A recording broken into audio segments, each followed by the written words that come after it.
આપણાને એક રિટર્ન ચક્કર મળી ગયો તો અમદાવાદથી મુન્દ્રા પોર્ટ અડાણીનો તો આવી ગયા આપણે ગાડી લોડિંગ કરવાના થઈ ગઈ છે આપણી ગાડી લોડ ત્યાંથી આપણે બીજા લોકેશન ઉપર પણ જવાનું હતું ત્યાં પણ થોડોક આપણે માલ ભરવાનો હતો અહીંયા પણ આપણે ભરી લીધો ભરીને પાછા નીકળી ગયા મુન્દ્રા જવા માટે ને રાતના વાગ્યા હતા 3:30 પી લીધો આપણે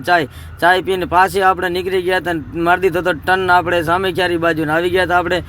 ટોલ નાકે આખી રાત આપણે ગાડી ચલાવી એટલે 6 વાગે આવતી હતી નીંદર એટલે થઈ ગયા આપણે થોડાક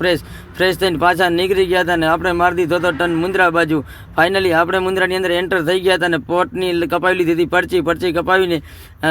પોર્ટની અંદર એન્ટ્રી કરી નાખી હતી ને ફાઇનલી આપણે લોકેશન ઉપર પહોંચ્યા હતા ત્યાં આપણી ગાડી લગાડી દીધી ક્રેન ને થઈ ગઈ હતી ગાડી આપણી અનલોડ કરીને પાછા આપણે નીકળ્યા હતા ગેટની બહાર નીકળીને પછી તો મુન્દ્રા પોર્ટનો આવો કાંક નજારો જોતા આપણે બહાર નીકળ્યા અને આપણી ગાડીમાં ડીઝલ હતું ને ડીઝલનો હતો બહુ મિત્રો શોર્ટ એટલે આપણે આવી ગયા હતા પેટ્રોલ પંપે કરાવી દીધી આપણે ફૂલ ટાંકી કરાવીને ફાઇનલી આપણે ઘરે આવી ગયા હતા રાખી દીધી ગાડી પાર્કિંગમાં જય માતાજી મિત્રો।